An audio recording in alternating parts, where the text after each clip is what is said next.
Your brand may be staying on top of current trends, but are you agile enough to stay relevant, resilient, and successful as customers, competition, and the world continues to change at a breakneck pace? I'm thrilled to share the newly revised version of my first book, The Agile Brand. I'm calling it The Agile Brand Revisited. It's been updated to reflect our continually changing world, and it provides 7 principles that form the backbone of an agile brand, offering detailed insights and actionable steps for incorporating them into your business strategy. This is the book that started it all, and I'm excited to share it with you. It's now available in print and digital formats and available everywhere. Learn more by going to the Agile Brand Guide website at www.agilebrandguide.com. The mighty and resilient Merrimack River, carving through the communities of our great region. My name is Linda Lorden, proud president of Merrimack County Savings Bank. And like the river that serves as our namesake, we're a constant yet ever-changing presence. Because to us, it's bigger than banking. It's about powering communities and putting people first. It's about knowing where you came from and where you're going. That's Merrimack style. Visit us at themerrimack.com. Welcome to Season 5 of The Agile Brand with Greg Kihlstrom, where we talk with enterprise and technology platform leaders about the people, processes, and platforms that make marketing and customer experience successful, scalable, and sustainable. This is what creates an agile brand. I'm your host, Greg Kihlstrom, advisor and consultant for Fortune 1000 marketing and CX leaders and teams as principal and chief strategist at GK5A, and best-selling author, keynote speaker, entrepreneur, and agile certified coach. The Agile Brand podcast is brought to you by TEKsystems, an industry leader in full-stack technology services, talent services, and real-world application. For more information, go to teksystems.com. To sign up for the Agile Brand newsletter and get the latest insights and articles on marketing technology and CX, or to purchase a copy of my latest book, House of the Customer, go to gregkihlstrom.com. You can also find all my books on Amazon and other retailers. And now on to the show.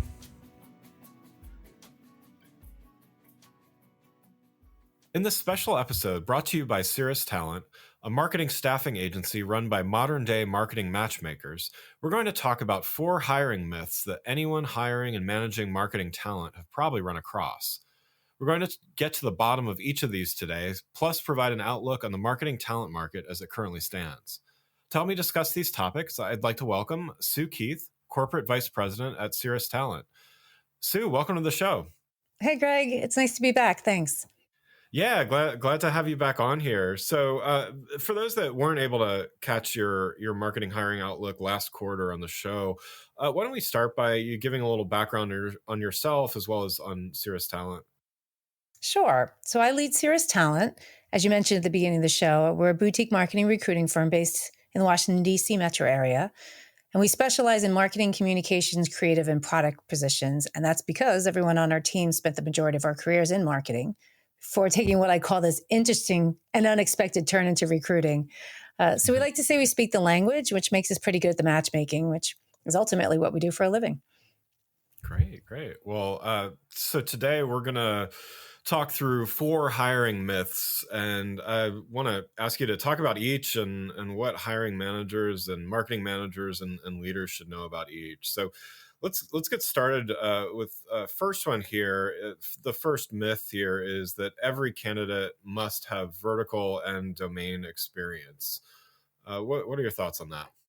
Right. That's a good one. And because we run into this all the time. And just as an example, so let's say what we're talking about here with vertical or domain experience, it would be something like the client is a cybersecurity software company and thinks that all of their marketing candidates should have some sort of cybersecurity background. So that's kind of what we mean by vertical or domain experience. And so here's our philosophy. And by the way, I have 2 exceptions to this philosophy that we'll get to later, but I'll start with the philosophy. Yeah. So we think if you're a strong marketer, in other words, you have good marketing instincts, or you could call it good marketing bones, you should be able to market any product or service. So the target buyers may change, your messaging will be different, your marketing channel mix will probably change, but marketing fundamentals don't change. And what happens if hiring managers are insistent on domain experience or vertical experience, then you're significantly shrinking the available talent pool, and you might be missing out on really strong candidates who would be excellent for the job, but they got passed over because of lack of domain experience. And so this is where we can come in.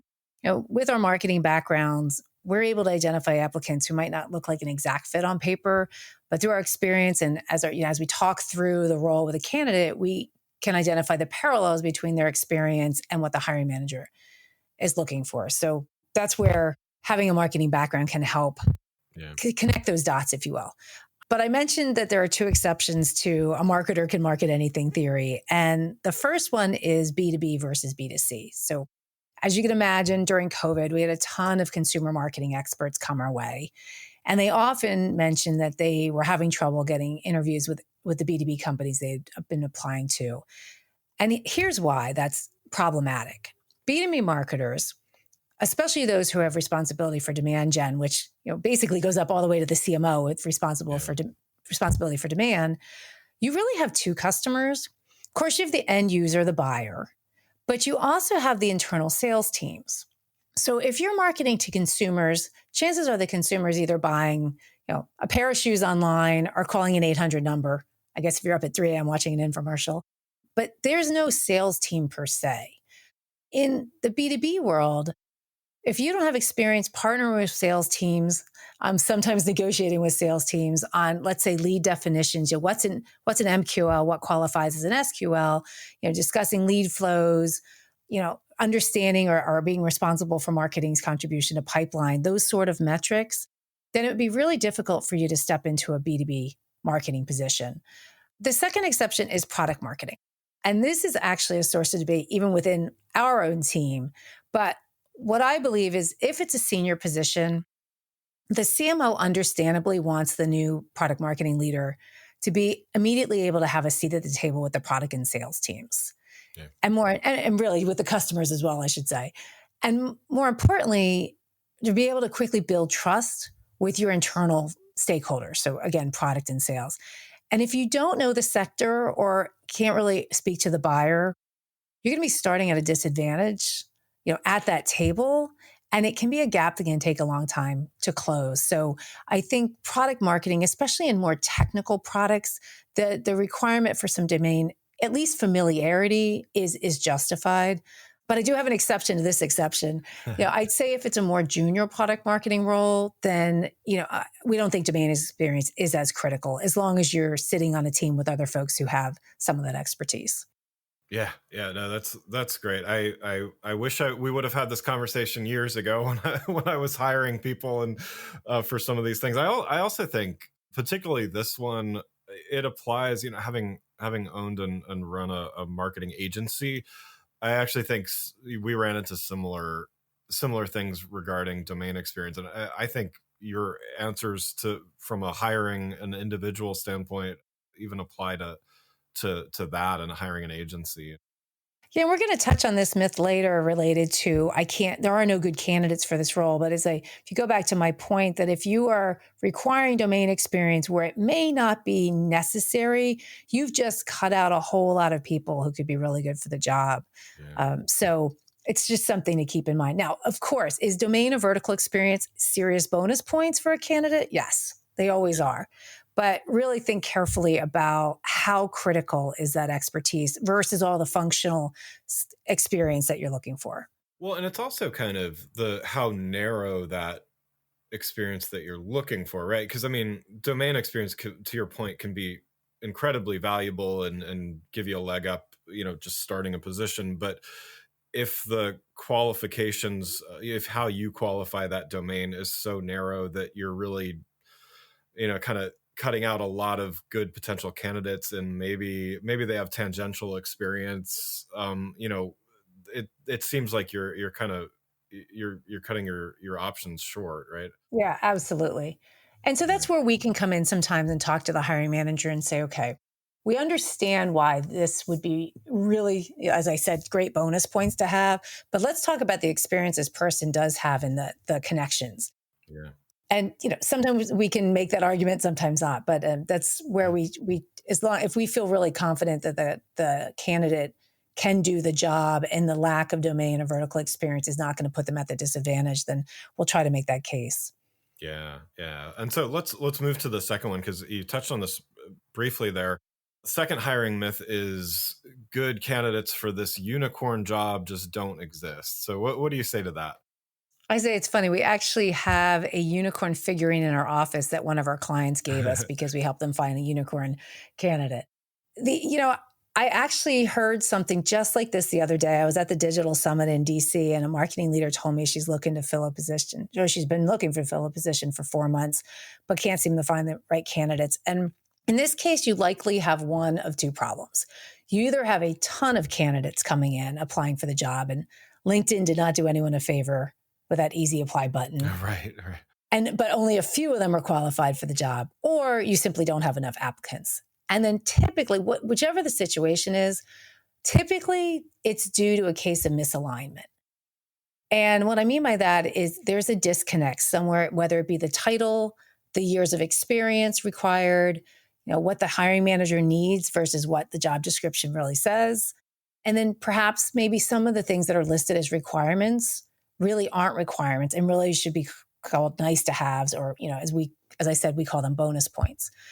So let's talk about titles. We sometimes see a misalignment with the title versus the level of responsibility or the number of years of experience. So for example, we might be asked to work on a job with a manager title, but the job description says 10 plus years of experience, which, for us would be at least a senior manager role. So in that case, you're either going to attract people who are at the manager level, but you're going to feel are too junior for the role because you really need a senior manager plus.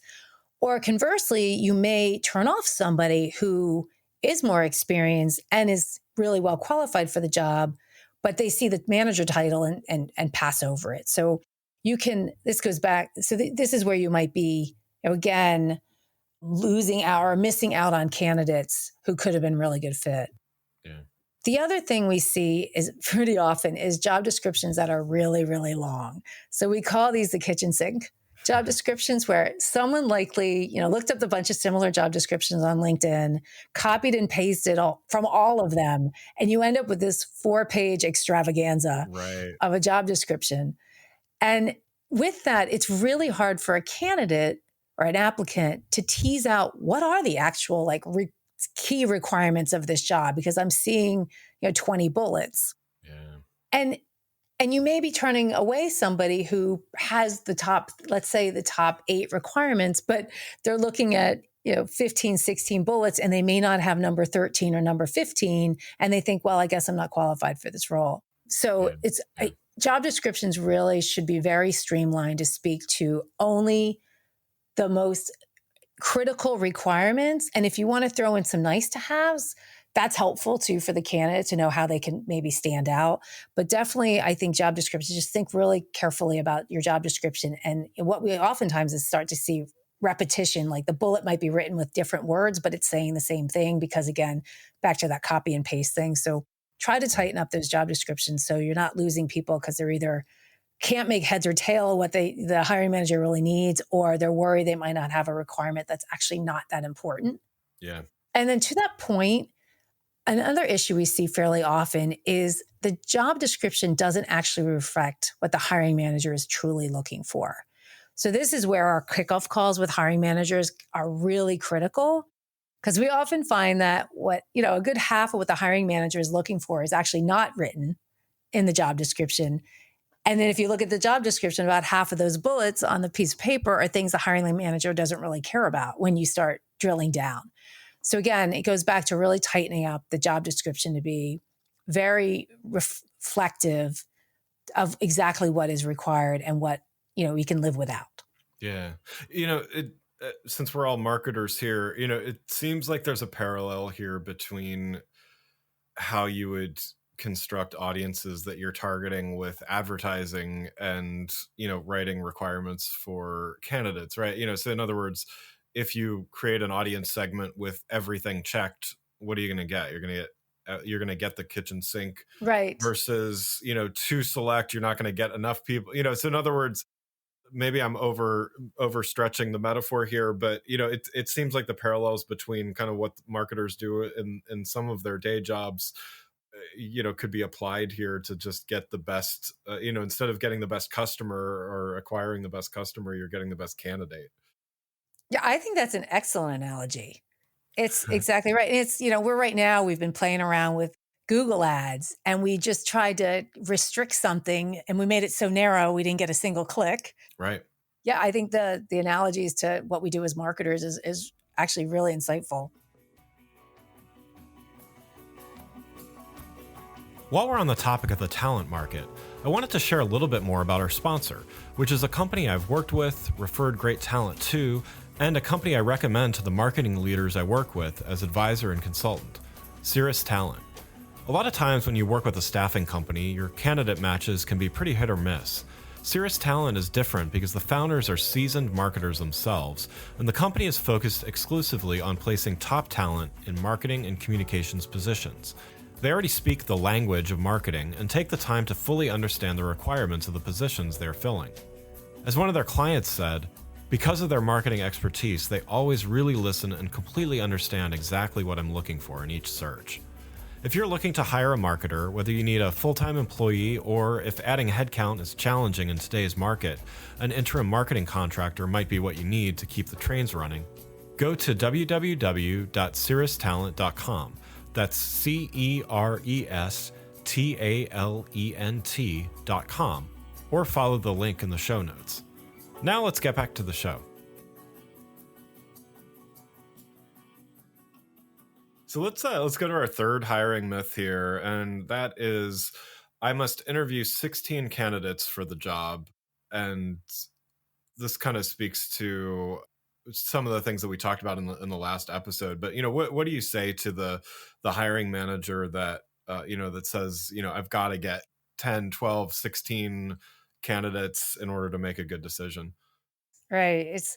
So I see hiring as a combination of skill set, cultural fit. And what I mean by that is oftentimes if we're working with an early or growth stage company, startup type, that's a very different environment than, let's say, a large matrix organization where there's a lot of processes and things don't move as quickly, or you may need to work with other teams to get things done. So that's what I mean by cultural fit. And then the final thing is gut. So when I've hired people along the way, I do it mostly from gut. Now, of course, I have to have a comfort level that they have the right experience I'm looking for. They've talked to, and I would get to this, one or two other people within the company who've given them a thumbs up. And as much as people sometimes roll their eyes about reference checks, they can actually be pretty insightful. So, I'm not just saying I'm just doing it off of gut because I like the person, but I do think there's an element of gut in here that you have to rely on. I mean, you're a manager and you're being paid to make decisions. So you have to sometimes just go with gut. So if your gut tells you found the right person with these additional, check marks, then I would hire that person. Really recently, we just placed a senior content marketing manager with a client and we presented 3 candidates initially. The first candidate was good, but didn't knock their socks off. The second candidate not only, gave everyone she met with bare feet, but she made them hear angels sing, I think. And despite that, the hiring manager came back to me and said, well, should I meet the third person? And we said, no. The answer is no. Hire the one who just made you hear angels sing. So it goes to, not going with your gut. And again, with a few other check marks from some other folks, just doing, making that decision. And then there's a related corollary to this. So not only do you necessarily have to interview 10, 12, 15 people for a job to feel good about your hiring decision, on the flip side, don't require your candidates to interview with 10, 12, I'm exaggerating a bit, but 10, 12, 15 people within the company. Yeah. And again, this goes back to being able to hire someone, and we talked about this a bit during our last conversation, is being really thoughtful about who you think candidates need to meet with beyond you, the hiring manager. Yes, should it be a team member of 2? Yes. Should it be another key stakeholder within the company that you're going to be working with really closely? So for example, if it's a demand gen role, you'd want them to meet with someone from sales. If it's a product marketing role, you'd want them to meet someone from product. But don't go too far beyond that, because having a candidate meet with too many people can be really risky. One, it extends the interview process, and they're probably talking to some other companies who may be moving more quickly. We've had this experience where if they've met with 5 or 6 different people and there seems to be a disconnect within the company of what the expectations for this role are. So each person you meet with says I think it's this, and it's a different expectation. that can put a question mark in the candidate's mind about their chances of success if it seems like the key people within the company with whom you'll be working don't really have agreement over what the job is. Right. And then we've had this happen too, where you meet with so many people that somewhere along, one of them, well, the candidate actually does not like one of them. In fact, we had this happen where it was hiring for, I think it was a senior director of product marketing, and the hiring manager was sold. She had heard the angels, she was ready to go, but she understandably wanted the candidate to work with talk to a few other people. And I won't say who it was that he talked to, but he came back after the interview and called me and said, I don't care how much money they pay me. I will never work with that person. So you got to Wow. be careful there. And then the last thing is I'd say you could get yourself in a bit of a sticky situation internally. So let's say you have this candidate talk to 6 people and one out of the 6, every 5 say yes, one of the 6 says no. Then what do you do? Do you just say Right. no to the candidate because you've got whatever that percentage is? Or do you say, I'm going to hire this person, and one person feels like their voice wasn't heard? Yeah, good point. Yeah. So you got to be really thoughtful about how many people a candidate should have to talk to for a variety of reasons. Yeah. So now let's go to our fourth and final hiring myth we're going to talk about today, and that is I must hire a full-time employee to fulfill the job responsibilities. This is a really timely question. So we do both interim marketing contractors and direct placements. The shift to contractors, we see this during every market downturn, COVID for sure. And now we're seeing it again this year with everything going on in the market. And, there's an understandable fear about committing to full-time headcount during uncertain economic conditions. So your CFOs are wary. Investors are certainly uncomfortable with the idea of teams growing, with full-time hires. And we like to say hiring a contractor is like dating versus marriage with a full-time commitment. And typically, budgets come from different places. So HR typically oversees, if not full on manages your headcount budget. But the expense of a contractor usually comes out of your discretionary marketing budget. So you as the marketing leader can use your discretion to say, okay, well, maybe we won't do this campaign or buy these ads because we need to bring a contractor in to help keep the trains running or oversee a particular initiative. Yeah. And this can be mutually beneficial for both sides. So it's really a try before you buy. Whereas for the company, it can give them time to decide if they really need this position in a full-time capacity. For example, I love this story. One of our long-term contractors, who's an events guru, I actually used to work with her. She was doing contract work for one of our clients. And the client came back to me and said our contractor was so good that the client was able to finally secure headcount approval to hire a full-time events person because our contractor had shown the company how valuable the role could be if you had the right person in it. Wow. So that was a really cool feedback. But it says, okay, it can give you time to decide, like, making a commitment to a full-time hire, especially this environment, is a big decision. So let's bring in someone on an interim basis to see if we really, how much value that position can bring to the company. Yeah. And then on the contractor side of the try before you buy, that gives them an opportunity if, should they be offered a full-time job down the road after things have gone well, do they want to work there full-time? I mean, it's this amazing opportunity to have, the inside experience of having worked for the company and with these people before you say yes to a job offer. Yeah.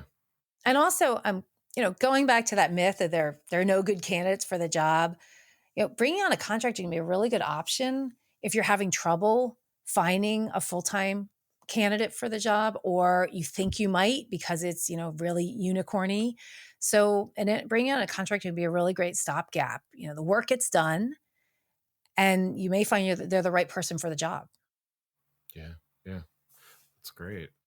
Before we wrap up here, it was great to go through these myths, and certainly I think, as we said at the beginning of the show, I think a lot of people can probably relate to these, and certainly your insights are valuable here. I want to talk about something else with you while I have you here and have access to your insights on the hiring market in general. And so we did this last time we chatted last quarter, and just kind of how the year was starting, and now that 2023 is well underway, I wanted to get your thoughts and feedback on, what are you seeing in the talent market?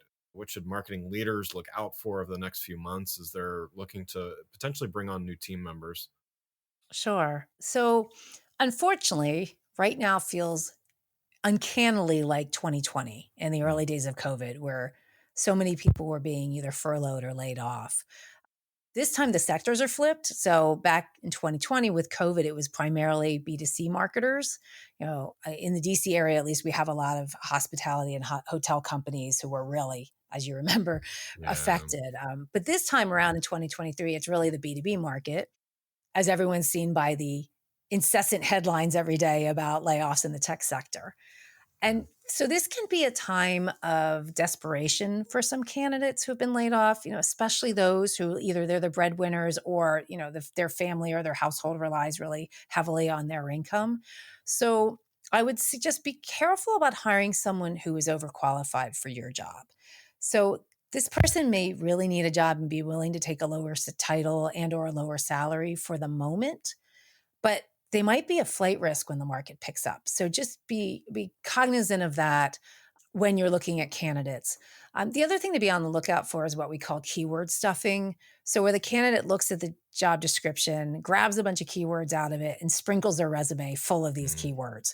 But then if you really look a little more closely, you don't see the actual experience that correlates with those keywords.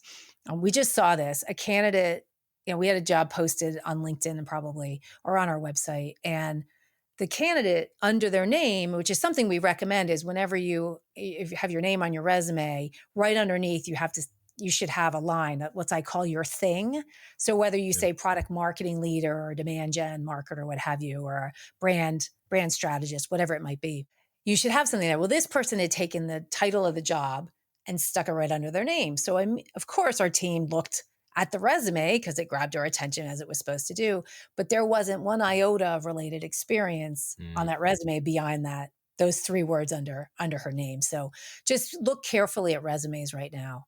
And then on the one other yeah. thing I'd say is, this is changing topics, but short stints. So what I mean by that is someone who's had several short tenures at a series of jobs. And we'd like to just point out that's not necessarily a red flag, although it tends to be a red flag for every hiring manager we've ever met. Yeah. As a reminder, marketing and often HR tend to be the first departments to get cut at the start of a market turn down or any sort of economic contraction.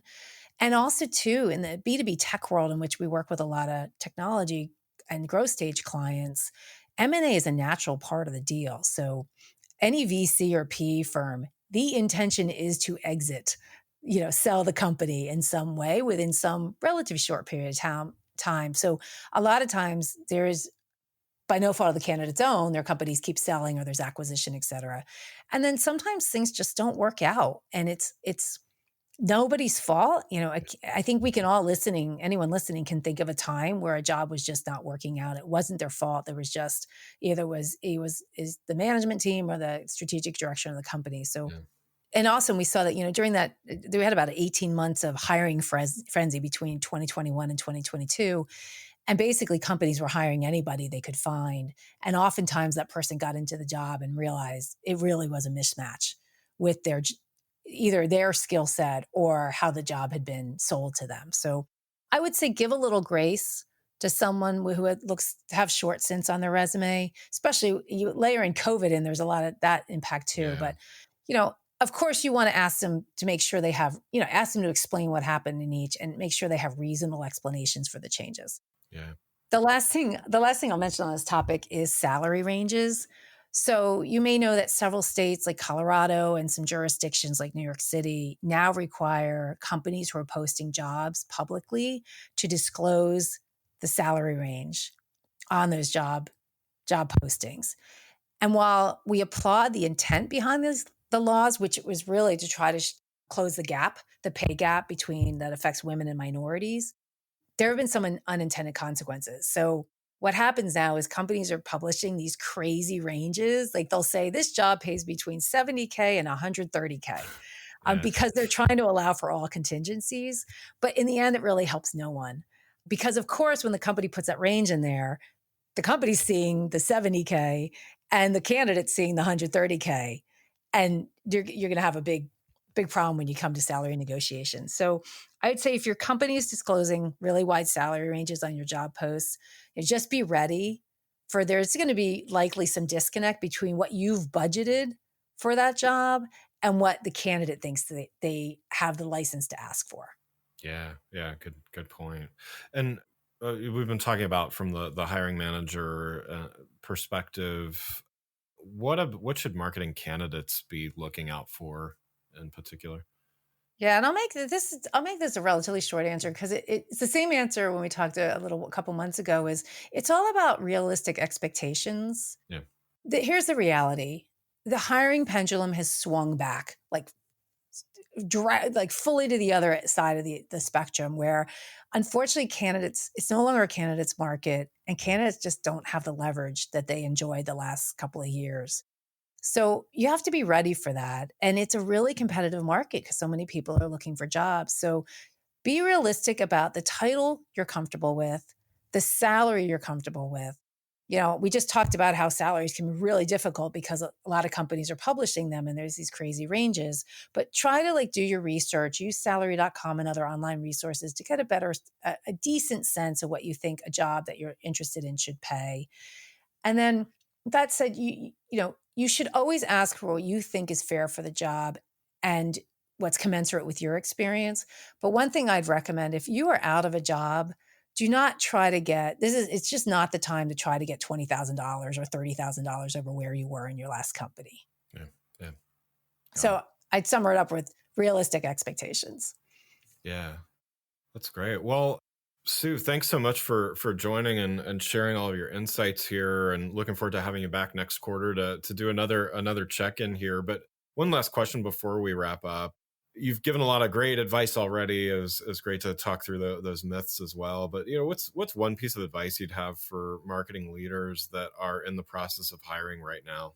What should be top of mind? I'm going to say two things, if I may. The first one is going back to what I was talking about, is considering using interim marketing contractors to fill roles. We've talked to several CMOs earlier this year who have big numbers to hit this year, bigger than last year, but they've been asked to hit those higher numbers with either the same team they have, or if they've lost a couple of people, they're not able to backfill, so fewer in some cases. So as I mentioned, the budget for a contractor typically comes out of your discretionary marketing budget as opposed to your headcount budget. So could be a good way to solve some of your problems. Yeah. And then the second thing I'd say to hiring managers is just show people grace. It's like I said, it's a really tough time for candidates who are out of a job. It can be really not only scary from a financial perspective, but really just can really do a knock on your psyche and your confidence. So just have some grace with folks. Get back to them in timely basis. If they're not right for the job, just, at least communicate that. Don't ghost them, as a lot of candidates complain about. So I just say, try to have a little grace. Yeah, that's great. Well, again, I'd like to thank Sue Keith, Corporate Vice President at Ceres Talent, a marketing staffing agency run by modern-day marketing matchmakers, for joining the show. You can learn more about Sue and Ceres Talent by following the links in the show notes. Thanks again for listening to the Agile Brand with Greg Kihlstrom podcast, brought to you by Tech Systems. If you enjoyed the show, please take a minute to subscribe on your podcast channel of choice and leave us a rating so that others can find the show more easily. You can access more episodes of the show at www.gregkihlstrom.com. That's GREGKIHLSTROM.com. To get a copy of my latest book, House of the Customer, visit my website, or you can find it on Amazon or other retailers. The Agile Brand is produced by Missing Link, a Latina-owned, strategy-driven, creatively fueled production co-op. From ideation to creation, they craft human connections through intelligent, engaging, and informative content. Until next time, stay agile.